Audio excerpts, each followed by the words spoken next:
Hello, welcome back to another SwansCast podcast. Cheers and beers, Lee. Nice Christmas shop you got on there. I forgot to put mine on, not going to lie. So obviously this is the episode before Christmas. We're very festive. Christmas special. Yeah, Christmas special. Have we got a pint with you as well? Because it's on your jumper. I have actually. Oh, my Christmas jumper. I can't see it. It's all green screened out. Guinness. What's your thoughts on Guinness? I love a Guinness.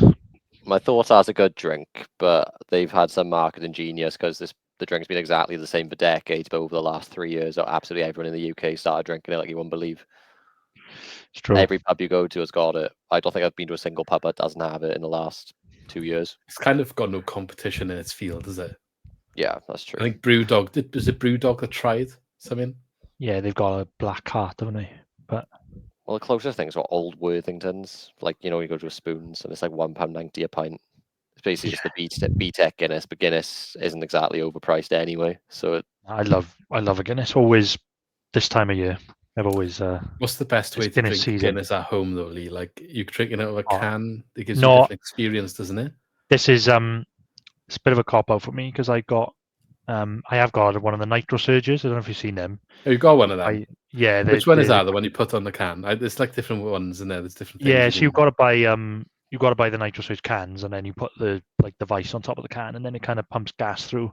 So it is more like a pint than if you had it in a can. It's pretty decent, to be fair. So it is like better than the cans that have that little ball thing inside them. Yeah, these are the ones I got now. Are the ones with a little ball because I asked for cans of Guinness, and then I forget to say get the Nitro Surge one, so people buy me the normal ones then. But controversial one. I've got bottles of Guinness in the house for Christmas. Bottles of Guinness? I didn't even know they were a thing. I was in a wholesaler. I have seen them before, to be fair. I was in a wholesaler, saw them. I was like, oh, I'll try them. I Googled it, and apparently it's just way worse than from a can. So we'll see. I'm going to drink them regardless now. But... yeah, that's odd. I don't know how I feel about that. A Guinness from a bottle. I'm going to show you someone's Christmas present now. Is it one of these? No, but that looks cool. Is it a glass? A bottle of Guinness. It's about the glass, yeah. But then it's got. Oh, right. I mean, the bottle's probably. Inside. I can't. Bottle's probably the same. Yeah, I can see it. You can see on the back. There we are. Guinness. That glass is gold. Does it not taste the same then? It could be the same. It looks. Do you want me to tell you? I shouldn't say this on you really, but I'll say it because it's a good story. If anyone wants to go to, I got these in Asda, and I only paid. I want to say how much is a bottle of Guinness? Like £2.20, I think it was, or £2.50. Because they should have been £10. Yeah, it comes with a bottle opener, a glass bottle. I paid £2.50 or something like that. Bought two of them because the barcode is there, which I didn't realize when I went to the self-service. And I scanned the barcode on the bottle. That's an honest mistake. Shocking. Yeah, but the woman came and checked, because I had a bottle of gin as well, so she had to take off the thing. Obviously, and they were put through last, so she could see them on the screen. She didn't even question it. So I was I was literally ready. I went to the car. I was like, it's bargain. They've really reduced. Walk into the car. I was like, I'm going to go back in and clear the shelf for them now and get the rest of them, and everyone can have them for Christmas. And then I realized, I was like, oh, hang on. Is there another barcode on there that I didn't scan? And I looked, I was like, oh, yeah, shit. I was like, I don't know if I can do it. Because you go back in and they'll check or something. If you just buy them, when they, hang on, you got 10 of them for a tenner. What's going on here? Oh, nah. It's one of those, isn't it? You didn't do anything wrong, really. I might get one of them, though, because those glasses are good. It's hard to get. They're in Tesco's as well, so you could probably do the same trick in it. If they sell the bottle in the store, I'd imagine it would. I'm not going to, steal whatever. That's not stealing. That's different. You're not stealing. You're scanning the barcode on the item that they've put on display. No, but I was just going to say, I want a Guinness. And if they ask, I didn't know there's another barcode on the bottom. Yeah, fair enough. I want a Guinness glass for the Nitro Surge because it's better if you have a proper Guinness glass in there. But it's just a I have got one. I've got one in the house. I have got a Guinness glass, which I might have taken from a pub at some point along the way. Fair enough. Fair. Alcohol in places like that's mental though. Like I went in there by Christmas presents. So she's got a bottle of Malibu, bottle of sours. I think it was. Malibu must just be stolen all the time because they had not just a basic alarm, like a high tech alarm. You know the stuff they normally put on iPads and things like that. Got a bottle of Malibu. We've got them on everything these days though. I'm in the self-service bar. I haven't even got close to leaving unless she's scanning the item. The alarm just goes off as if I've stolen. Everyone in the self-service turn around staring at me. They took 60 seconds to come and help me when this thing's it's loud as well, blaring. You've seen some shops have got them on Cathedral City cheese. Oh yeah, I mean, I think that was at the peak of like 20% of inflation over 2 years or whatever, but still. Get them on. You get the big devices on the Lurpak butter now as well. I've seen that as well. Dead, mate. That's when they went Except up. no one wants that anymore now because of the cows or something. Yeah, Anyway, that's when it went up to getting 10, or it's political. down to like £4 odd now, isn't it? In other news, don't know your days have been today, but I met Swansea City legend Ronald in person, in flesh. I had a conversation with him, which through a translator because he doesn't speak any English. So seems like a nice person. I can't really say directly, but yeah, it was all right. To be fair, he came into our work and just helped him out a little bit, and yeah, tidy. So nice to meet him. I wasn't expecting to see him, to be honest. He was wearing some higher end attire that probably didn't match the place that we were in, but yeah, without disclosing too much. Just wasn't expecting to see him, but there we go. That was my day. Anyway, let's crack on with the actual video. So obviously we don't have as much football to talk about this week as last week. Probably why we've been talking about Guinness for the last 10 minutes. I haven't been quite 10 minutes yet, but so yeah, one game this week. Obviously, big game though. I think there's a lot of action and stuff to talk about from the game and interviews and stuff from Luke Williams that we can touch on. Swansea at home to Sunderland, and we lost 3-2. Unfortunately, after going 2-0 up. You both went to the game, I believe. Yeah. Yeah. So you can give us both your accounts of what you saw, and then we're going to look ahead to Hull, QPR, and Luton. Not necessarily doing a pre-match on all of them, but we'll have a bit of a comment and do our predictions for them as well. And I will see if we've got any time left for anything else, but we're not going to do a long one today. So just wanted to get one out before Christmas. So there's some content there for you because I'm not promising anything over the next week because who knows what might happen. Schedules and everything might not match up, and it's a bit of a tricky time. And everyone wants some time off to spend with their family as well, of course. So we'll do that. I'm just hoping I can try and squeeze in the pre-matches for QPR and Luton because I haven't actually got anything planned at the moment. And the Boxing Day one's always tricky because it's upon you before you know it, and it's too late. But I'll try and get that sorted. I've done the Hull one, so that'll be out probably before this is. So you might have already seen it. Anyway, starting off with the Sunderland game. Got any initial comments you want to make, Lee, on what you saw on the weekend? Yeah, well, first of all, I think Sunderland were very good. I think it's fair to say that their league position is fair. I thought that maybe we might. I thought maybe they're in a bit of a false position, and we might give them, maybe we might give them a game. I know they've had a couple of draws recently, and so I thought, let's see what they're all about. But particularly in our second half, they were brilliant. So I was really impressed with Sunderland. And that being said, like how good I thought Sunderland were, I thought we played really well. I thought we really we matched them. First half, we were brilliant. Vopotnik takes his chance well. Cullen scores an absolute worldie of a free kick, and he's just on red hot form at the minute.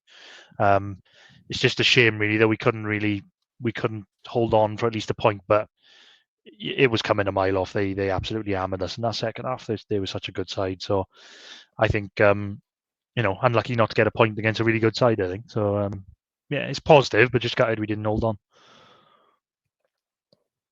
Got anything to add, Ben? Yeah, echo a lot of what Lee said. I think you can say we're unlucky. Also, I feel like Sunderland did thoroughly deserve it. If we're being completely honest, raced into a 2-goal lead, which I'm not sure any of us are really expecting. To be quite honest, I think the first goal, well taken by Vopotnik, but bit of a defensive liability, miscommunication at the back from Sunderland. To be honest, it was a loose ball, cannon high up in the air. Nobody seemed to follow it. Keeper could have caught it. Clearly, the communication died down. Vopotnik took his chance well. I think we've probably seen the Swansea City's goal this season already now, if we're being completely honest. Liam Cullen adding the second goal for the rest of that game. Free kicks since the days of Gylfi Sigurdsson is not exactly something that we're accustomed to anymore. It was nice to see someone different on it. I feel like he's going to be on free kicks again. I can't really add anything more to the goal. It was a work of art, really, wasn't it? I'm sure he scored a free kick before. I think, did it bounce in off the post, like post keeper in? I'm not sure. But anyway, what was I saying? Yeah, it was. It was a good goal. Like normally a goal goes in, everyone screams, yeah. Everyone screamed like like when a goal goes in Spain, everyone makes like an O sound instead. Yeah. Everyone did that for this goal.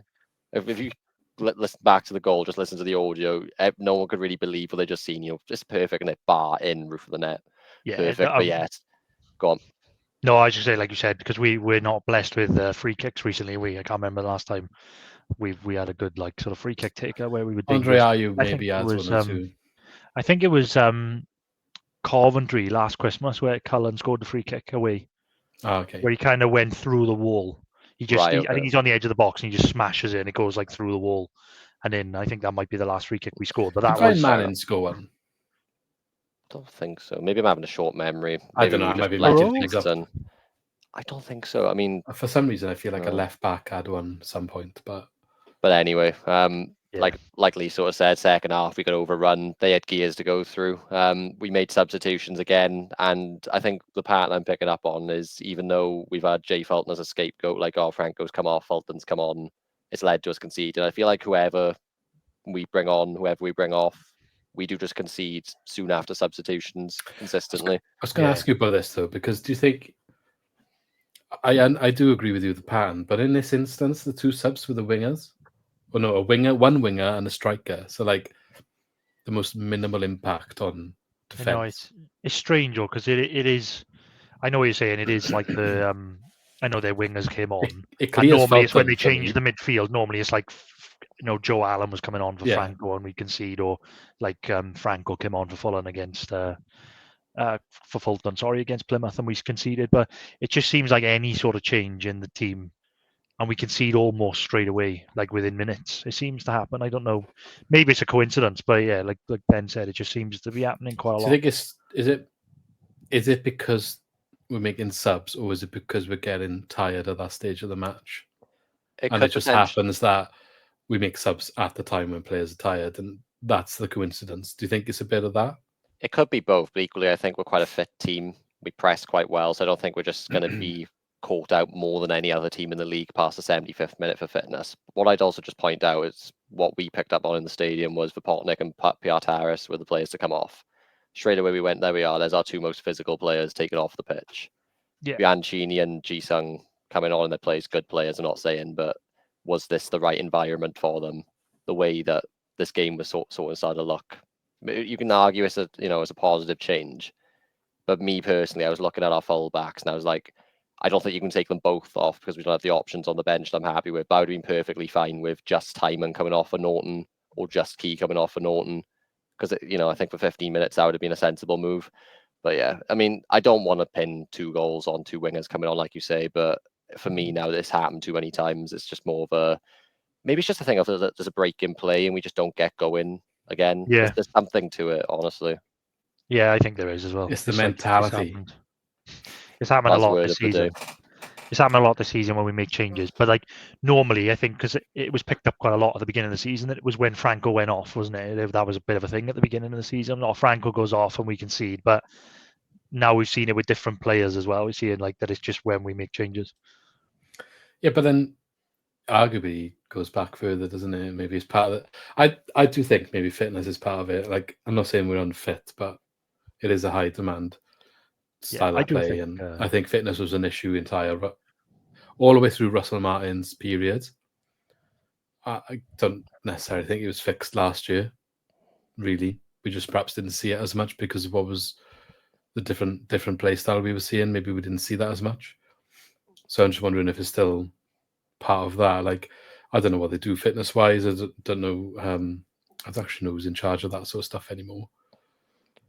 Off the top of my head, anyway. But I don't know. It could be something to do with fitness because it is always late, isn't it? There was a graph that we shared. Was it 9 points we've dropped from the last 10 No, minutes? I don't think it was as many as that. I think that was 8. It was 8, I think. Yeah. Sorry. So from whatever position you're in, that's whether you're winning or whether you're drawing. So goals conceded in the last 10 minutes have resulted in Swans dropping 8 points. It was second in the table for that. I think Bristol City had 9. They were first. So that's a lot of points. If you add 8 points onto a tally, like where does that put us? In 27 we're on now. Beyond 35, so like just outside. There's a couple of things in that with us dropping points later on. I don't think fitness is an issue. I think we are quite a fit team, I agree. But I think at the end of that week where we had 3 games and I think the back four hadn't changed all week, which it They haven't doesn't changed. normally anyway. Well, the back Like, two have when changed all season. No, I know, and I think that was the first time where I thought, oh, we look really we look a bit leggy in that second half, and also like Franco didn't come off, Grimes didn't come off, which he doesn't normally do, but he had a knock in the first half, and for I think it was the second goal, Dan Neil's goal, it was an absolute screamer, but he just looked a bit. He could have taken him down, really, couldn't he? I think he lost the ball in midfield, and then he was kind of tussling with him. And if he just wipes him out and takes a yellow, he probably didn't score. But I think he was still carrying a bit. I'm not blaming him, by the way. I'm just saying I think we just looked tired. They would have scored anyway, but we looked a bit leggy in that second half. Our fullbacks were shattered as well, weren't they? I feel like when we say we're a fit team, I think overall that's true. But if we hone in a bit, last 15 minutes of games, both fullbacks, but Timon in particular, it's common to see him just struggling to keep up with wingers. Usually, like you say, wingers who are fresh because they've just come on. So when we're talking about subs, are we focusing too much on our subs and not enough on the fact that other teams are always making the same subs, changing their wingers in that last window of the game? Our fullbacks aren't fresh because they've been bombing forward and inverting into midfield. So they've been playing two roles, really. And the last 15 minutes, their legs just... Not to say they go, don't get me wrong. They look slower than they actually are because the people around them are so quick. If you get what I mean? If they were going up against tired wingers, maybe they last. But it's so common to see Timon now, in the end, towards the end of a game, continuing to get forward, but then he's literally gassed. He's jogging back, not because he can't be bothered. He genuinely can't. He can't move.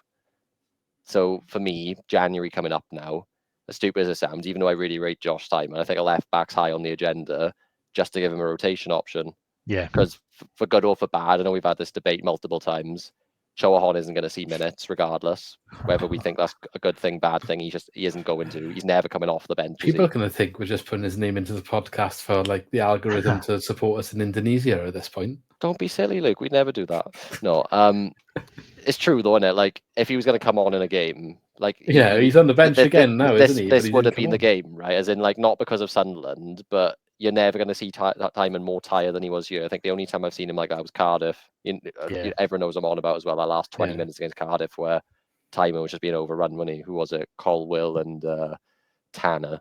They were having him on a plate, weren't they? It is though. I think you're right though. I think you've touched on something there, which is probably right. It's just how tired the fullbacks get, because the way that we play, we heavily rely on Key and Timon to get forward, and like you said, Key pops up in the middle, doesn't he? So, and I think when it gets to that point in the game, especially when you're playing a game like Sunderland where they had the gears to go through and their wingers looked so sharp, and I think because they were getting on both sides at the end, the goal was coming either way, wasn't it? But yeah, I think that is something that we definitely need cover at the fullbacks. 100%. The worst part of it was, right, we've had on the bench for this game 5 players that are capable of playing left back on the bench,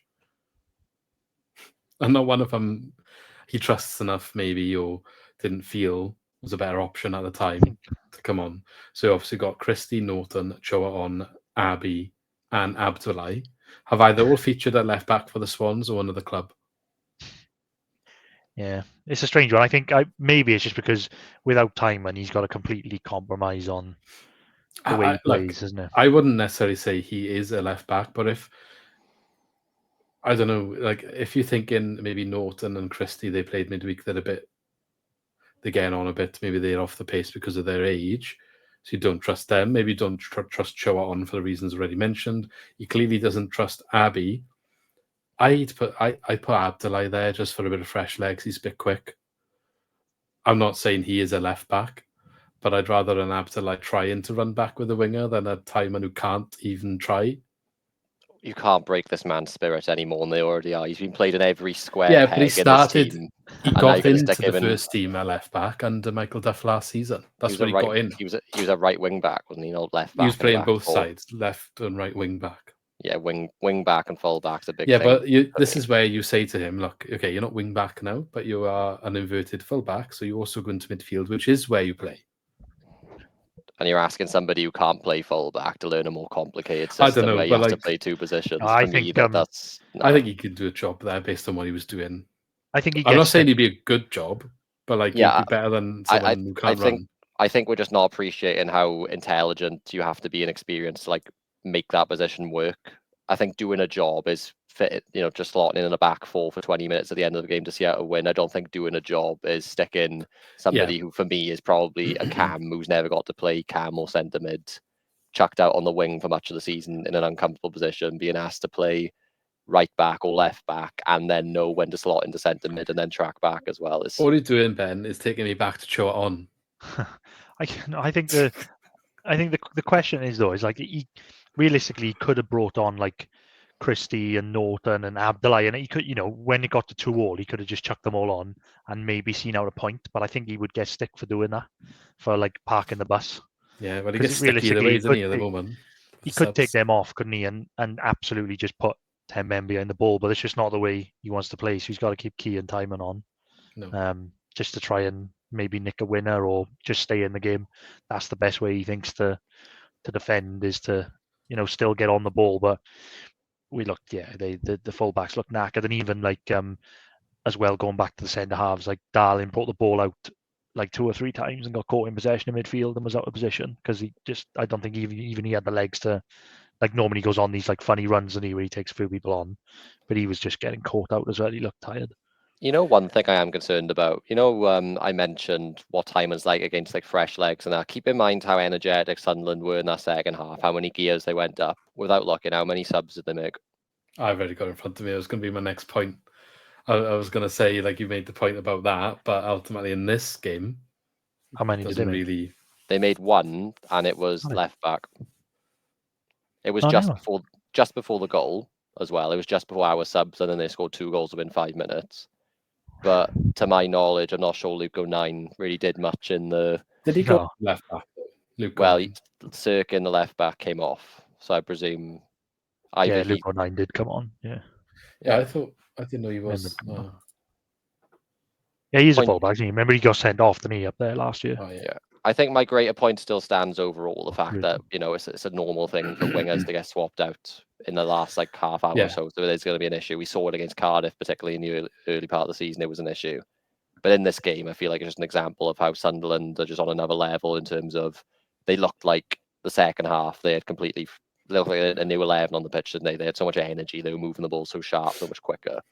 Yeah. I was convinced they'd made 4 subs based off that. It's not until I checked that they haven't at all, but there we are. Does that ask a fitness question again for our team? They're not even making any subs there, or 1 a left back, and we're getting tired in the wing back areas, and they're still managing to overrun us. So I think it's just a bad example. Like, for me, they're one of the more energetic, if not the most energetic team I've seen this season, alongside Leeds.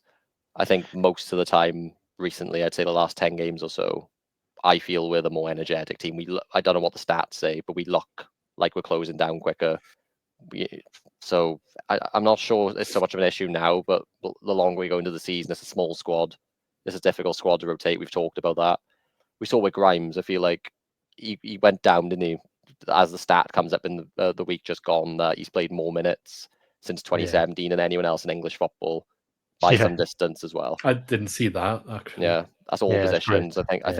I think he'd beaten anyone else by, like, was it 40 matches or 30 matches? It was a lot. It was a big gap. Yeah. And he went the entire EFL and Premier League. Well, obviously Premier League is never going to be Premier League, is it? Because they play like 8 less league games a season. I think it was all competitions, I want to say, in professional football. So it was always going to be someone in the EFL. But you'd think it would be a keeper, wouldn't you? Like, people think that he's like overrated. Jesus Christ. Or was it only outfield players, Lee? I can't actually remember. I can't remember, but he was just standard anyway. He was he was miles clear. Yeah, he was miles clear. Was in second. It is mad the amount of games he plays, and I actually, when he went down, because he stayed down and it looked bad. I thought it was ACL or something, honestly. Yeah, I thought it was a bad one, and then you do actually realize how much you take a player like Grimes for granted, because he does just play every game. And the stats there now to back that up. And when he went down, I thought he has to be a legend when he goes or retires. But I genuinely think it's still a question about, like, what do we do if Grimes gets injured? Like, I don't know. I literally don't know what we would look like. I think it would derail our season. Because when he went down, I was like, because I thought at the time, like you said, I thought he was bad. I was like, who comes on? Like, you could bring like Fulton on, or Franco, but you can bring whoever on, but nobody does what he does. And like, I think over the last like 2 seasons, I know he he does have got a bit of stick. Grimes. There's still some people who I've met that say he's awful, and I just I just don't get it at all. But you had Rooney come out to you after Plymouth game and said he was like Grimes was vital to the way that we play, and then Sky did that thing in the week where he was on like a bit of a Sky podcast or something, wasn't he, talking about like his longevity in his games and how he keeps himself fit and that. I think it's just become more noticeable how important he is. Well, we said, and we Potter was the one who brought him in, so we've never seen a championship. Left back. Yeah, but he soon realised he's centre mid. But no, we've never seen a championship Swansea City side this side of the Premier League relegation without Matt Grimes in it. He's never been injured for it. He's always been a focal point of the team. So we don't know what a Matt Grimesless Swansea City looks like, and that is scary because there will come a day. Hopefully, it's still quite a few years down the line. Because I honestly think he's like Barry Bannon sort of esque, and he could be 35 and still running the show for us if he's got a good runner next to him. Honestly, I think. Yeah, I think you'll have longevity, like Britain did in a way. He was there for a while until he got to a decent age. I know he phased out of the team and probably had more injuries, but you know what I mean. Still can do a job at that age. Like you said about legend status, honestly, I don't know if this is controversial or what. Maybe it's a sign of my youthfulness, my lack of experience of an older Swansea City side. If I'm thinking like my top 5, Swansea City players throughout our history, and I know it's difficult for me to talk about our old history. For me, if I'm ranking them, Alan Curtis is 1, Leon Britton's 2, Grimes is already a 3 for me. Genuinely, I don't know if I'll get slapped for that through the webcam or what, but no. Look, at the end of the day, people are always going to have allegiances to the period they're most fond with, I think, and the players involved in that naturally.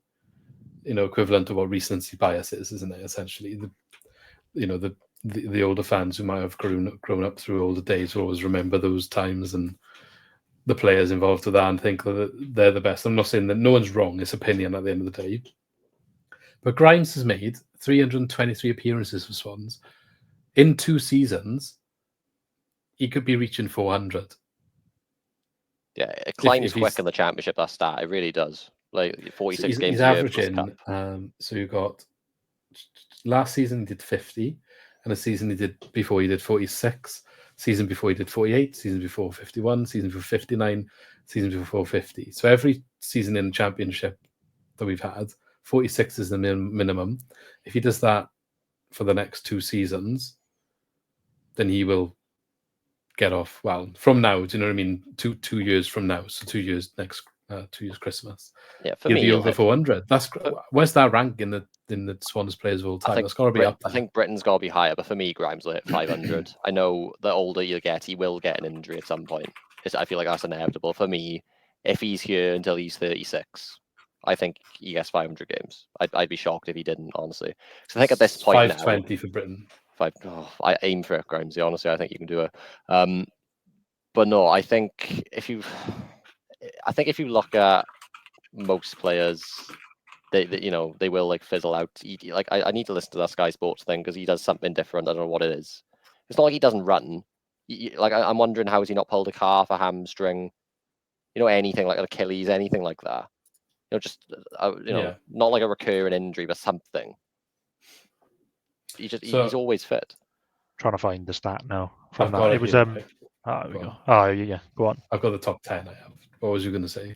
I got it. So the stat, most league appearances. This was it's a bit of a feature that Sky Sports did in the week. I don't know how it came about, but he was kind of on like a little podcast thing on Sky Sports News, and then they released all these stats. So it was most league appearances since the start of 2017-18, which was the year we came down, I believe. 17-18 was the first season back in the championship. Yeah. So he's 18, had. 19. There we go. So yeah. So he since the start of 2017-18, he's had 342 appearances, and the next one on the list is Jake Cooper with 319. And then 340 since when? Sorry. 17-18, start of 17-18. I want to say he was at Exeter that year. I think 17-18 our last year in the Prem, so he was on loan with Exeter. Northampton was it? Oh yeah, he played 47. Yeah. Okay. Okay. Okay. I was wondering then where them extra games came from. 17-18, and then the year after that, he was in our championship team because we got relegated. So the year we got relegated, he was at Northampton. Yeah, I but it got was relegated with them. But yeah, there was another bit that they put up as well. So in the whole of the championship for this season for 24-25, so he's second in the league for the amount of touches, third in passes completed, third in forward passes, second in final third passes completed, We only and passes second sideways or backwards though. and second in possession one in the middle third, and that's in the whole of the championship. So he's The even bus- higher than Franco for that, and we Yeah. always credit Franco as doing that job. That was 'Cause he doesn't look ridiculous. as- That He doesn't look as tenacious, does he? But clearly he's doing it as positioning. But also, I feel like that stat did surprise me. I didn't even know about that one. But the one you said, what was it, second most passes into the final third? yeah, in the whole championship. I think we need to acknowledge how crazy that is when he spends so much of the game sat between our centre backs. And he's reaching people in the final third still. Obviously, he's That venturing is nuts, forward yeah. at certain points. Anyone who ever says sideways and backwards, there's no argument to that. If you raise that stat, and people always say, "Oh, you can spin stats to say whatever you want." No, there's no spin in that. That's a fact. Because That is a fact. the thing is as well, those people are right. He does pass sideways and backwards, but just because of the high volume of passes that he ends up making, he passes Yeah. sideways and backwards, and he passes forwards. He passes everywhere. He Yeah, so literally does it all. He's So high on the sideways and backwards charts, and he's high on the progressive forward passes chart as well. But the argument they're making is he only passes sideways and backwards. yeah, which is wrong. And he slows the play down and doesn't pass forward, and he doesn't let us go forward as a team. That's factually wrong with that stat. Don't care if you like stats or not. Stats are fact. That's the bottom line. hmm But yeah, so I got the top 10 list here if you're interested in that. I'm pretty sure it says, so I just to caveat it, I'm pretty sure it means that he's like second in the whole of the championship, but it could be that he's second for the Swans, but I can't see him being won't- No, second. it's whole of It won't be championship for because he's Swans. been first in the whole of championship for Yeah, well, it makes progressive sense, passes but for the last few seasons.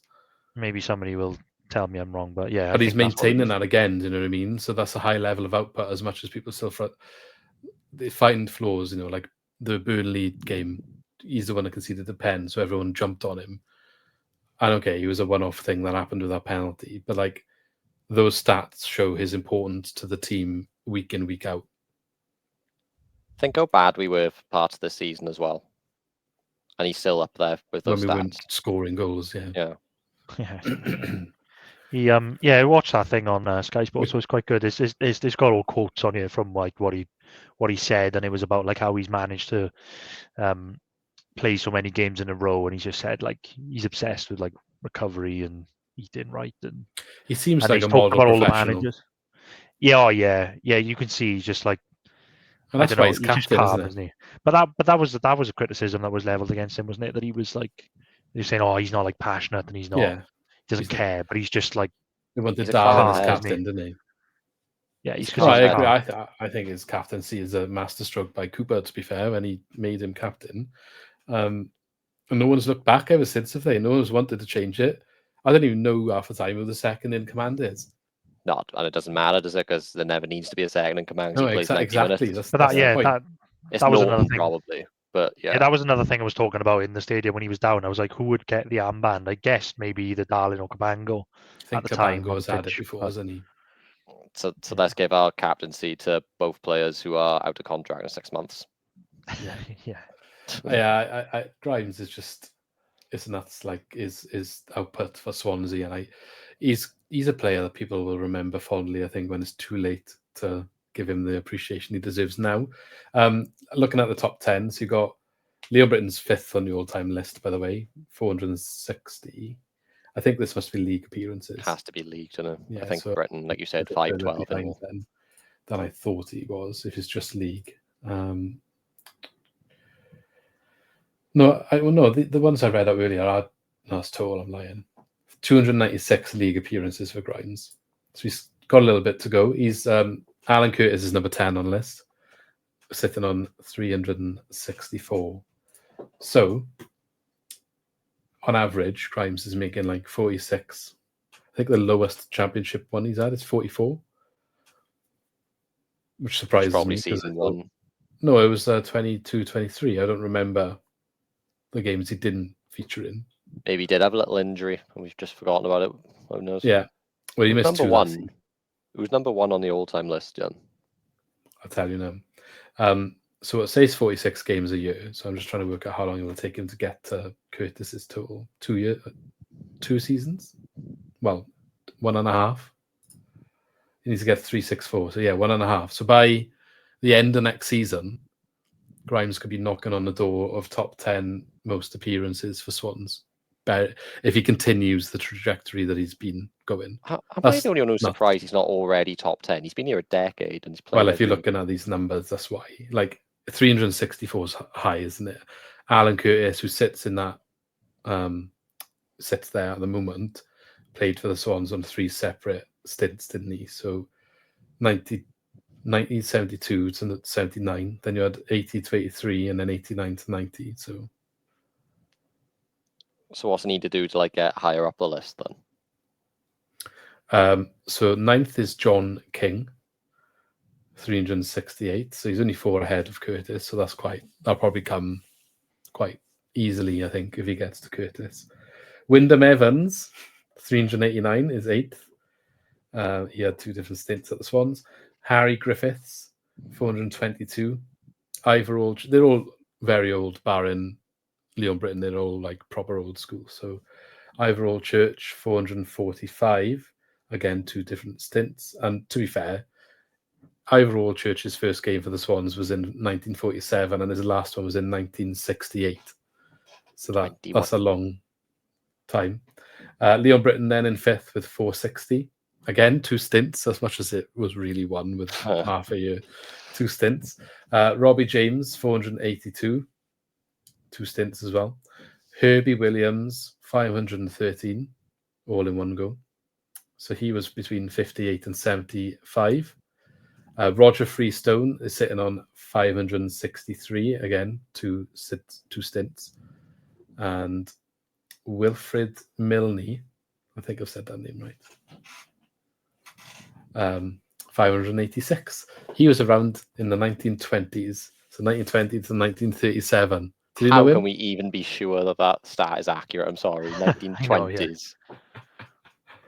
I know. I mean, was that number 1? Did you say, or number 2? He was first. Swansea legend, mate.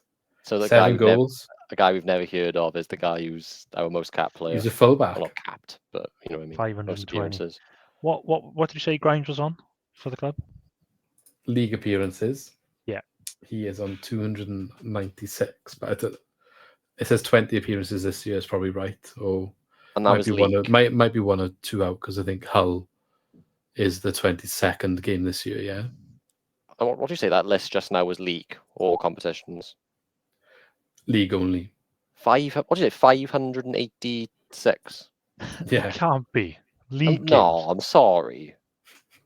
It was like Pele and his goals. Yeah. He was there in how many games has he? 17 years as the fullback. So yeah, but am I wrong in saying this? Back in the day, the leagues were smaller, no? When they're like 16 teams in a league. I don't know, mate. I don't know what league they're even playing in at that stage. If they play in 40 games, right, 17 seasons, yeah, and you played in all of them, counting training games, 680 games. It's probably not that out of the question.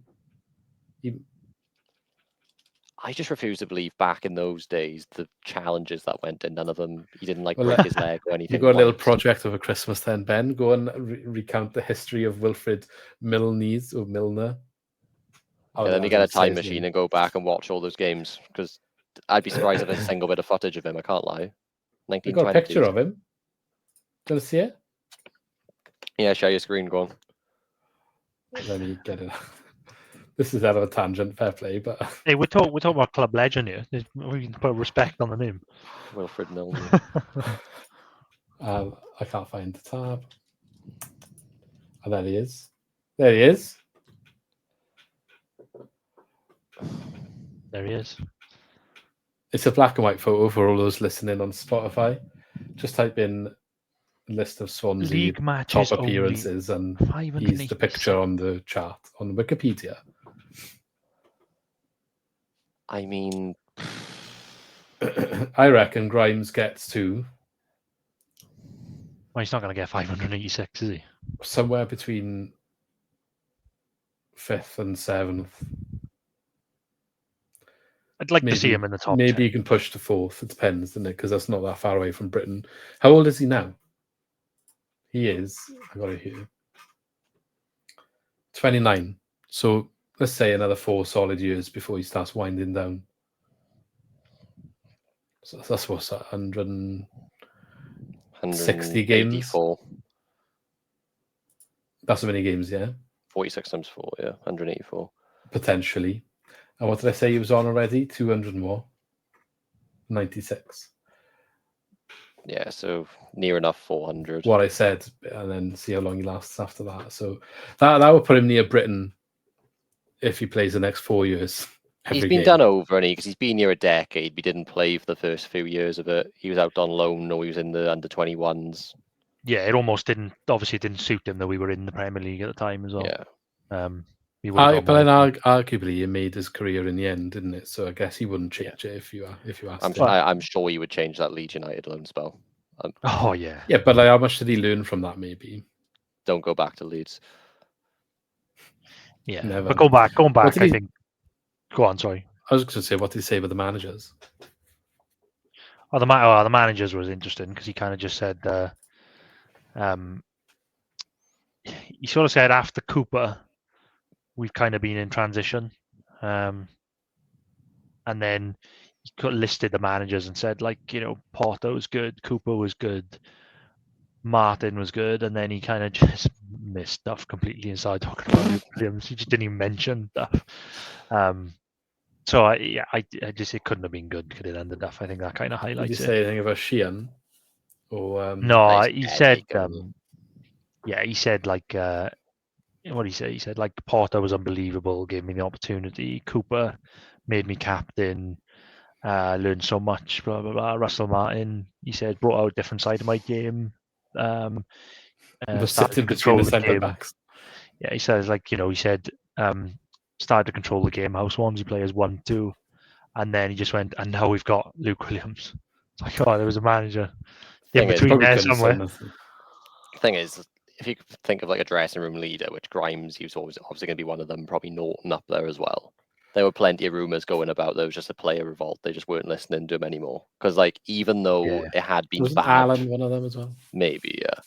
Even though it had been bad for a little while, I do think I recall the sacking coming with Duff, and it wasn't necessarily off the back of a sudden like further downturn in form. It's just we'd been bad for 6 weeks or 8 weeks or whatever after a little bright spell, and then he was just gone, wasn't he? I was a little bit surprised. I remember seeing the sacking. There was probably so much politics going on in the background in the dressing room. I think there's more going on because the result he got sacked on was 1-1 against Huddersfield, and we battered them. I mean, we didn't get the result, but we did batter them in that game.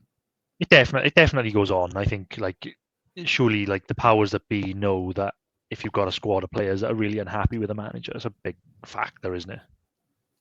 But there were rumours at the time as well that the players weren't listening. Remember, like, there was a thing that Grimes was manager, wasn't there? It was a bit of a joke that Grimes was manager because he wasn't listening to Duff and he was playing different football, and that was kind of like a bit of a joke as well, wasn't it? But these things all play into it, don't they? Yeah. Do you think he goes into management? To that. Who, Grimes? Mm. Britain didn't, did he? He tried. Lost 5-0 to Liverpool. He never dipped his toe back in the water, did he? Yeah, he was caretaker for a game. Yeah, one game, 5-0. That was just like enforced because of the love for the club, though, wasn't it? Yeah, someone had to do it. Funny stat with that year though. It was funny that 5-0 game they beat us. I think it was Boxing Day, and they beat us 5-0, and Salah didn't score, and then we beat them 1-0. Yeah, Mawson scored that. Who got sacked for that? It would have been Clement. Maybe no. Could have. And I guess in Curtis took Bradley over then, or Bradley actually. Nah, I wouldn't, because then no. Because I thought Clement came in after. Clement came in the January, didn't he? And that was Christmas when Bradley got sacked. I think it was that year. Not fair. Was it? No, because we beat Liverpool away. I'm not going to stop now. Bradley didn't beat Liverpool away. Clement. No. But in the January we beat Liverpool away, so it couldn't have been that one because we lost 5-0. It was in a league. Carroll to Llorente. Oh, it was the year we went down. So whoever got sacked before Carvajal. Clement. So it was Clement then, yeah. fun stat from that game. That was Trent Alexander's first senior goal, the 5-0. Yeah, it was a screamer as well. Mm. But yeah, that was Salah was the only Premier League. Swans were the only Premier League team that Salah didn't score against. And do you know who else that stat Still applies to this day? And it's my favourite. Henri. Yeah, Henri. What a club. So we are legends in our own right. Anyway, 45 minutes later, I That feel was like some detour. I was going to say, is Grimes going to get a statue, is what I was going to say. And then we went on a tangent. Britain doesn't have a statue. Oh, yeah, okay, fair. You go on the ball, though, when he... I don't know about statue, but I know what you're saying. I think the debate is he legend is status, he a club yeah. legend? Yeah, People will say, what's he won? Because they'll point to Britain and say, we won a League Cup, we got promoted, went to Europe. I'm going to point to the fact that without Matt Grimes, we'd almost certainly be a League One club and struggling to get back up again, for me. Yeah, 100%. I feel like it's not a factual statement, obviously, because you can't prove it. But logically speaking, I feel like without him, one of these last 7 years, we'd have fallen through the trapdoor, particularly last season, I think. You don't need to have won something to be a club legend. There's many, many clubs in the EFL that don't win a trophy in, like, for 50 years. Mm-hmm. So that means they had no legends within that time? I don't think so. Not even just the EFL. Like, just one club off the top of my head, Crystal Palace. Don't think they've ever won a major trophy. They've been around since like 1860 odd, I think. They've been to FA Cup finals and things, but they've been a Premier League team for what now, like 14 years? Yeah. They haven't won anything. Even since 2013, we won the League Cup, Wigan won the FA Cup.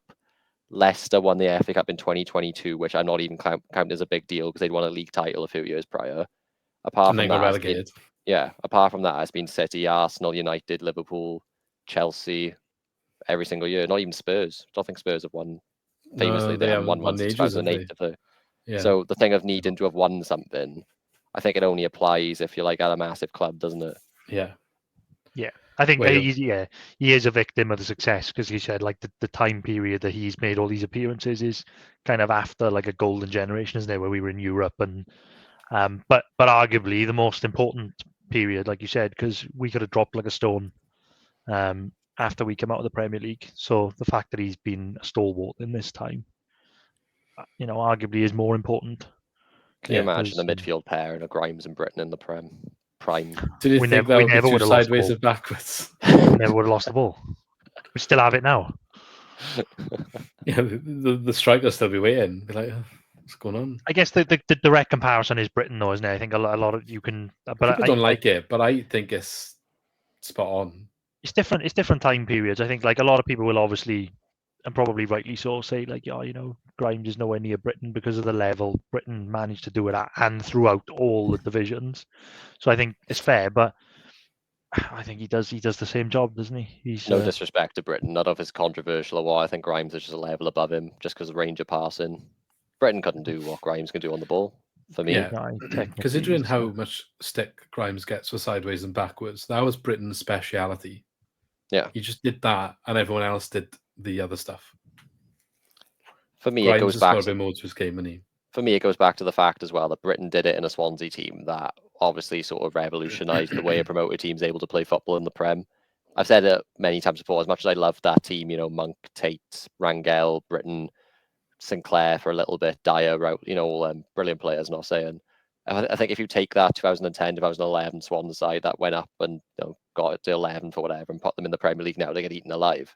They'd just be overrun physically. Would that team get promoted this season in this season's championship? Yeah, they probably would. I think that's the gap now, isn't it? I think that is the gap between the championship and the Premier League. I think they'd go up. I think they'd do a Southampton and be on like 5 points. Maybe not that bad, but not far off. I think it's just such a different league. Everyone was writing us off at the time, weren't they? And it was what was the famous one? If one of the pundits said if Swansea stayed up the season, they've got a better chance of seeing Elvis alive, and then we broke the world record for most Elvis people in one place or something, didn't we? Yeah, it was brilliant. That was. But I think you're right though about the playing style. But there was that video in there where it said like Swansea ruined football because we were the only team that actually went up and actually tried to play football. I think that was but that was why we were so successful because we actually went up and actually tried to play. Whereas at the time, I think a lot of teams just went up and they were like, right, we shouldn't be here, and we'll try and defend and just like not do anything. And and then they ended up just going down or staying up by the skin Yeah. of their teeth. But We now, got QPR and Norwich, didn't we? We were better than us that season, really. They got the top 2, and then we Yeah. go up, and it was like they were the ones struggling to stay in the league, and we were quite comfortable in the end. yeah, but like I They said, both like went down, didn't they? we went up and just like carried on playing the same style of football. But now, I think like you've got to be. Everyone wants to play that football now, don't you? I think like we kind of paved the way for teams like Brighton now, and it to be, Brighton to are the kind ones that are of- probably taking what we did and made it Yeah. like long term. Never mind. Norwich finished on the same points as us last season, which doesn't feel correct, does it? Same wins, same draws, same losses. QPR They went down not long after, though, didn't Yeah, they? they went down the season after. That's the part that we're leaving out. But yeah, I find that a bit mad because I look back Yeah. on that season. Oh. And I think I remember us just being way better than a lot of the other teams in and around us. But if Did you actually look QPR at stay up as well? they did by the skin of their teeth. Yeah, because we battered them the first game next season, didn't we? Yeah. What's actually a little bit mad looking back is there was only 4 points between 10th and 15th. I seem to remember us like It used to be being competitive higher. Premier League table, I think, back Yeah. then. I guess the thing we're forgetting as well is obviously we didn't score a goal in the first 4 games, so we did start slow. I don't think we won an away game until November or something. Am I remembering that right? So I think our away form. I think it was January. Aston Villa January. away, wasn't Didn't it? Wayne Out Routledge pitch. score like with his left foot or something? And he never scored with his left foot or Possibly. something. So yeah, I think our away form let us down probably quite a lot that season if we were more of a force away from home. Sort of tying into the point I was making just now about our physicality. If we took that squad now and put them in modern day football, we struggled even back then, probably. Yeah. Going away to a team where they wanted to come at us a bit more. You struggle with the intensity of it maybe then. Yeah, I think like Sunderland away and stuff was quite disappointing, stuff like that season. Sesson Young score or something. Going down memory lane now, I mean. Anyway, let's get back on track because we're going to call the video soon, I think. But I did want to touch on Luke Williams' press conferences and comments after the Sunderland game. So yeah, we're going to revisit back to what we were discussing, back to the football, finish of the match. But Luke Williams has come out in the press after the match. He's quite angry. I think we spoke last week already that he started saying about playoffs and chances of top 6 and the goals and aims for the season before the match, which I can't quite remember if it was off the back himself, whether it was like he was asked specifically about those things or brought them up himself. Regardless, I do think the way that he went about those things, he clearly wanted to talk about those things.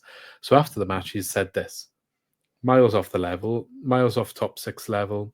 We're not even close. That's very obvious after watching that. Thinking about it, the top 6 is one thing, but playing against the top 6 and getting destroyed makes you realise that we're nowhere near it.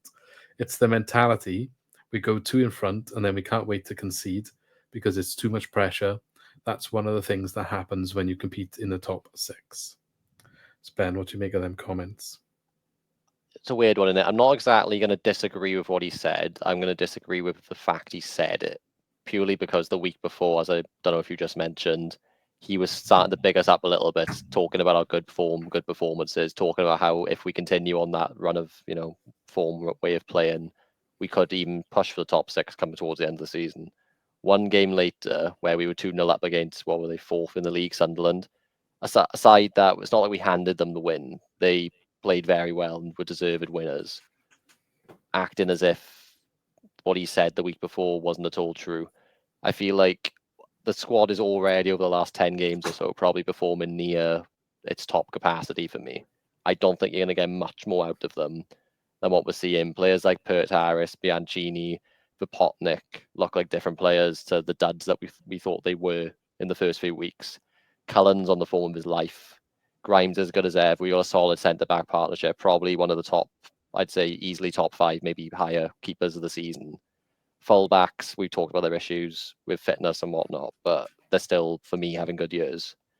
I wouldn't have appreciated that comment from him at all after the Sunderland game. And I think he touched upon in his press conference for the upcoming match against Hull now how they probably wasn't the best received comments that he made either. No, he said they took it well, but had said that he thinks that behind, when maybe not in front of him, might not have been the case. Essentially, is what he said. But yeah, kind of in the same as you. I don't necessarily think what he's saying is incorrect, but I personally think, look, you kind of went off and talked about the playoffs the week before. Off, you didn't have to do that, so you could argue you put some of that pressure in there, which is one thing saying we need to be able to deal with it, the other thing being able to deal with it. And if they can't, all right, whatever, that is what it is. But you are the manager at the end of the day, so like, how do we deal with it then? Because that's a problem for you to solve as the manager. So coming out after the match and then saying, oh, well, we're not at that level, we haven't got that mentality. It's like, okay, fair, maybe that's correct. But you're the one that's got to steer that mentality into the team. It's not like you can't just use that as an excuse forever. If that's the reason that always holds us back going forward, that's a problem ultimately that will fall on your shoulders as the manager. And we've already spoken a little bit about certain trends that seem to be creeping in, like going ahead and then taking our foot off the gas a bit, or deciding we're going to I don't know, like we were on top of me for 2-0. There's been loads of games we talked about it where we've gone 2-0 up and then all of a sudden the game changes and we're just not on top anymore, or we look like we're backs up against the wall and we're just comfortable and we're just holding on and whatever. If all of that is down to mentality, and that's what he's trying to say, well, there's a lot of examples here where this has happened already. So fix it. What's the solution? You're the manager, fix it. That's what I stand with it. And I do think it's a bit of an easy thing to blame the players. Like, if this happens again now for the rest of the season, does he go into the summer saying we need to fix our mentality? I haven't been good enough. Like, why haven't you done it already then? Why haven't you been trying to acknowledge it? Because who else is going to do it? You are the manager at the end of the day. So, or if the players, I guess, that he's got aren't good enough in that regard, then do you see them change? But I don't know if we're at that conversation yet. But I just think it's an easy. He was angry when he after he probably didn't expect to go 2-0 up against Sunderland. We did. And I guess he was just a bit disappointed that they weren't able to hold on. But I think that can also be true to be disappointing, as much as it's true what Lee and yourself said earlier on. The Sunderland were very good and we just weren't able to do it, And that's probably where we are. We're still building towards being better. So maybe his comments are a little bit over the top. I might come back to them. It's just a case of, okay, you're right in what you're saying, but you are the person that needs to fix it. So well and good ranting about it in the press, but go and sort it out.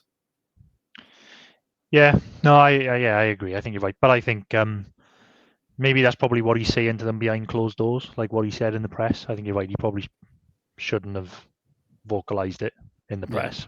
I don't actually think that's bad that he did that. I think it's the worst part is the fact that he vocalized the playoff ambitions before the match, and then this was so contrasting. I think if you just had this afterwards, we didn't have the before bit, I think it would have been a bit better. I think I think Ben was right. I think we were talking before we came on, didn't we? And you said like he's quite a young manager as well, isn't he? And this is like the highest level that he's managed as well. So I think it's probably a learning curve for himself as well. But I just get the feeling he's got like heart on his sleeve type of manager, isn't he? He's probably said it in the heat of the moment, and then he's like, oh, yeah, I probably shouldn't have said that in the press. But like you said, he's right. He is right what he said, and I actually like what he said. I quite like that he kind of calls the players out a little bit, and say like, we can't keep doing this. We can't keep like retreating when we're 2-0 up. So I kind of like that he calls that out. But then, like you said, what's the fix though? The players probably done. For me now, he's acknowledged that we're retreating at 2-0 up quite often, right? So now I want to see that change. Yeah. No, I know. Yeah, so do I. Yeah, but that's the call, isn't it? He's like, he's kind of laid that challenge down, and like I said, that's the internal message. Yeah. But he probably shouldn't have said it in the press. But and I like as well that he said, yeah, let's challenge for the playoffs, because we were playing well. Yeah. And maybe he's got a bit ahead of himself. Like I said, he's probably, we're playing really well. Let's go for the playoffs. And then that was probably a bit of a reality check, because we could probably see the difference there with Sunderland. We're probably a couple of years ahead of where we are, and they look like a playoff team. I don't know if that's fair comment, because they had a mess season last year. But I mean, in terms of their development, they are a couple of years ahead of us, aren't they? Because they are. Some weird things there, you're right. They're a really young team. They're actually younger than us. But in terms of just forget about their age, forget about where they were last year, look at where they are now, how they're playing. Yeah. And I feel like we say this a lot. Like, we see the odd team come down here and it's like, that's what we want to be. I don't think we'll ever be Sunderland, because they are purely just, second half, they ran the show as in they did just run and run and run and run. And it sounds easier than it is in theory. Okay, yeah, let's coach our players to do that. but it's just, you need No, specific players. You need to recruit to that style to be able to do different that. style of play. They reminded me a little bit of Ipswich. It's a different style. It's not purely just possession football, is it? It's like it's attack with intensity, and I think, like I've said it a couple of times, the best side I've seen for years down here was Ipswich, the way they attacked, and I think Sunderland were quite similar. Not as good, because I think Ipswich were brilliant last year, but it's not just possession football. It's just attacking with that like really direct, and also like really intense with the wingers, with speed and numbers. So I think it's just a different way of playing, and we'll never play that way. But I thought Sunderland were good. It's potentially another evolution in terms of, like, we've talked about how we changed the Premier League when we went up. That for me is like, you can see it starting to flip this way now. You've seen it with Ipswich, they've got up. I know they're in the relegation zone, but for me, you look at the squad they have, they're still overperforming performance-wise. They haven't got the results to match it. I think it's like Brentford-esque, the way they went up, really. Sorry, go on. I was going to say, what you mentioned earlier, like when we went up, we had QPR and Norwich who went up automatically above us, but we still outperformed them when we got there. I look at that Sunderland side, and for me, I'm looking at Burnley, I'm looking at Sheffield United, and maybe even potentially looking at Leeds, who are currently above Sunderland in the table. For me, just based on what I've seen of all four of them this season, if all of them got put in the Premier League next year, I'd back Sunderland to do the best, even though they're slightly lower in points now. It's a big statement. I don't think it is. No, I think you're right. Burnley, I think a bang average, honestly. Sheffield United and Leeds are yo-yo clubs now. Like Sunderland, I at least feel will bring something different to the league, something that may be a little bit more harder to defend against. A bit like what we're seeing with Ipswich right now. I think the Leeds and Sheffield United sides, I know they've had managerial changes, but Burnley especially, I think Burnley would sink like a rock if you put that squad back up there right now with Scott Parker. I really do. It's I think you're spot on. I think you're right. I think like what you're going to get from the other teams are the same that we've always seen, but you need like a team like Ipswich and Sunderland to do something different. And I think that's fair. Brentford's a good example. You said Brentford. It's the same, because what ultimately I think a lot of these big teams, like we see it now with Man United and some of the other big teams like Spurs, and that ultimately they can't defend. So you can let them have the ball for 90 minutes, but then when you've got the ball, you attack with numbers. And they concede goals. They all concede goals. Yeah, Man City ran fun at the moment, didn't they? But no, I don't agree. I do like to hear him talk about ambition with playoffs and all that sort of stuff. I just wasn't quite sure it was the right thing to then throw the players under the bus when he spoke about that in the way that he did. I think we're all in agreement with that. But I think one thing we do need to remember is he's been here a year. For me, I'm not annoyed at him. No, I was just going to say, I think that's the first time I've really remembered him having a bit of a slip up, like quite a bad slip up in a press conference, which for someone of his age, someone who's clearly very passionate about football, I know most managers should be, but I think Luke Williams particularly is very passionate about football, and hopefully it was a spur of the moment comment. I do think if you listen to him saying it, you can hear in his voice, he's just kind of ranting frustration, and that's the passion, and I acknowledge that. And like I said, I wasn't even annoyed really. I was just my response is just like, okay, mate, don't want to go fix it. That's kind of my response. That's all. Yeah, I think as well though. So there's the same reason why we don't do a podcast straight after the game, because you used to be worse back in the day. You did. I totally sympathise. I can't even imagine what it would be like to be. Imagine you were a manager and you conceded like a 90th minute goal to lose a game, a big game, and then 2 minutes later you'll have to. We need to do some off the cuff live stuff after the match. It would be good. But I'm the same. Like I said, I've texted stuff to us like in the WhatsApp group straight after a game, and then 2 hours later I've been like, I don't know why I said that. Like now I've had time to actually think about it. That was What the Sunderland game does do though is it keeps like the worrying trend going, which again completely lines up with what Luke Williams just said, which is truthful, is that we're not really at the top 6 level, because Sheffield Wednesday moved above us now. We did draw with this season. Watford are in 7th, who we beat. But everyone else, so West Brom, Borough, Blackburn, Sunderland, Burnley, Leeds and Sheffield United, who are above us in the table, we've lost to them all. So it's a clear indication that they're there for a reason. They're better teams. They're going to win more than they're going to lose. But even though you could say Sheffield United was 1-0, Burnley was 1-0, Leeds was a last-minute goal. I think Blackburn might have even... Was that 1-0, 2-0? Yeah, 1-0. Borough was 1-0. West Brom was 1-0. There's a few in there which should have been more than 1-0, if we're being honest. I feel like West Brom, Borough, Sunderland, Sheffield United, I think we were outclassed in all of those games. So the scoreline probably flattered us a little bit, if we're being completely honest. So Still work to do to get up to that next level, which is challenging for the playoffs. But I do worry that the squad we've got now, I feel like they're already pretty much playing at their peak. I'm just basing that off the fact we went 9 hours without scoring a goal suddenly to this. So I'm not sure how much further, when he talks about progressing, when he talks about being less naive, when he talks about better mentality, I think it only goes so far. And it does just come to a point where you've got to strengthen the squad if you want to be challenging higher up the table. Yeah. It needs strengthening, but I think the main progress that he needs to do now is like a 90-minute performance more often. But maybe part of that is strengthening the squad because you might need better options off the bench, for example. Yeah, because for me, centre-backs, we've only got 2 in my eyes because he clearly doesn't rate Darby and he probably gets recalled. Left-backs, in my eyes, only got 1. You can put Kyle Norton there for a little bit if you want, but he's not a left-back and he's not going to do what Timon does, getting forward and getting back. A cam, I think we have 0. I think Cullen's doing a very good job pretending to be a cam. I think he will hopefully continue to make the position his own. But when we talk about Cullen in that number 10 role now, I think he's just got a free role. I don't think he's necessarily a number 10. I'm not sure what the heat map I agree. I still think we're missing a number 10. I think he sort of just goes everywhere. And if he happens to pop up on the edge of the box and he appears like a number 10, wingers, we've got 4. That's, if you want to say Ji-Sung, Bianchini, if he goes there, he's more of a striker now. But you could technically say he's a winger. Pertaris, Ronald. So we have got 4. That's one good thing. Abdullah. Okay, we got, if we're being honest, we've got 3, and it's Perdaris, Ronald, Ji-Sung, because Bianchini, when he's coming on, he's going on up front now. Yeah. Abdullah, he gets a bit part appearances, but I don't think he's ever going to make an impact out wide, if I'm being honest. And then centre mid, we got 4, but one of them is Alan, who's always injured. So it's, He challenged Alan to a new contract, doesn't he? I mean, at this point, what's he even going to be on a week? You know what I mean? He's going to be one of the lowest earners in the squad for his fitness, but I keep him if it's like very low. He's just there, and he's just keep him. It's got to be pennies, though, for me. Otherwise, it's got to be low. Good if he does his badges and starts working with the youth and plays when he can, something like that. Like that's fine, but take another pay cut. I think if he gets another deal, I know he took a big one last time. Do you want to do predictions? Yeah, okay. I'll share this. Hold on.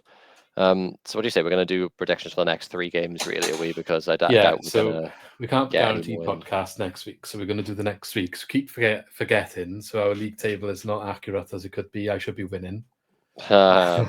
Debatable. I'm joking. But yeah, so we're going to do the next 3 because of those reasons. Yeah, so we'll recount the Sunderland game first of all. Lee went 0-0. Not too sure that one worked out, Lee. Luke 1-1. I went 2-1 to Sunderland. It was 3-2 to Sunderland, so no one getting the correct score. But I did get the correct result, so that's put me a little bit further ahead. I'm currently on 30. Luke's currently on 21. Lee's currently on 15. So I've only got double what you've got so far, Lee. I'm sure you can still catch up, though. When was the last time I had a point? This is really grim. You had the correct result against Derby.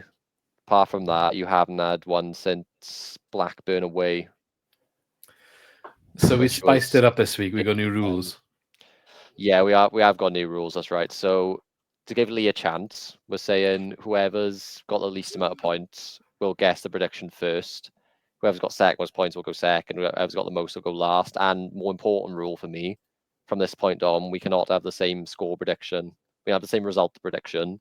Can't have the exact same score, so it puts me at the most disadvantage, puts Luke at the second most. So Lee, we'll do this for the 3 games, one at a time. Over to you, Hull game. This is the turning point. I'm not chasing it anymore. I was trying to be too clever with my results, but I'm just gonna okay. Be a bit more level-headed now. So if I'm going for the Hull game, I'm gonna say 2-1 Swans. 2-1 to Swans. Luke? 2-0 Swans. See, this is where it's interesting now, because I wanted to go 2-0. But I can't. And I genuinely think 3-0 is more realistic than 1-0. Oof. So I'm going to go 3-0. So it happened once this season. Yeah, I mean, and to Preston. And I think the reason we've all gone for Swans to win, what are they? Winless in 13. I think. You know what's going to happen now. They win 1-0. Hull 1-0. That scares me big time. That start that they haven't won it so long. Forever. They're desperate for a clean sheet. Right. Yeah. Queen's Park Rangers at home. Was that Boxing Day? Yeah, let's go 2-0 Swans. 2-0 Swans. Luke? Do we normally do well on Boxing Day? I don't think we do we? Can't be looking back at voodoos like that. I can't remember the last time we were home on Boxing Day. 3-1 Swans. I'm going. God, that's a positive set of results for me, Jesus. No, Queen's Park Rangers have been doing well. I'm actually going 2-1 QPR. I know, I just realised that. I'm going 2-1 QPR. I'm not even going Yeah, draw. I'm going they have away. done well. I will say though, like before I do the Luton one, it's a really good run of fixtures, isn't it? I know like the championship is hard anyway, but Hull, QPR, Luton, and Portsmouth is a great run of fixtures to have over Even Christmas. if you want to chuck in West Brom and the South Wales derby, West Brom's a home, which isn't an easy game, but Cardiff are in poor form. I'm glad we got the draw and didn't lose that last minute now, because we can go into this not having to worry about having the double done. For me, I know we're a few weeks off, but they've taken a turn for the worse. We're looking okay. Yes, good. We could pick up some points here. We could really pick up some points and be back like in the mix. So Luton League One. Luton home. Let's go. I can't see us getting 3 wins in a row. That's I can't see anyone doing that in the championship over Christmas. So I'm not sure whether this is the game though. Probably should have been the QPR game. But I know. I feel like I want to change my QPR one now. I feel like QPR would have been the one. Yeah. Luton. No, I don't know. Luton. Let's go 2-0 Swans again. Let's go 2-0 Swans. Luke. 2-1 Swans. I'm going 1-0 Swans. Luton aren't very good away from home, but I don't think that's a high scoring game, so that's why I went 1-0. Yeah, I think Luton's the one. I think we will it should have been the QPR one where we might slip up at home, but yeah, Luton we should be winning that. So despite the Sunderland, I'm not going to call it a drubbing because we lost by a goal, but we had to get battered second half. You two have gone Swans to win in every single game for the next 3. Merry Christmas if that does happen.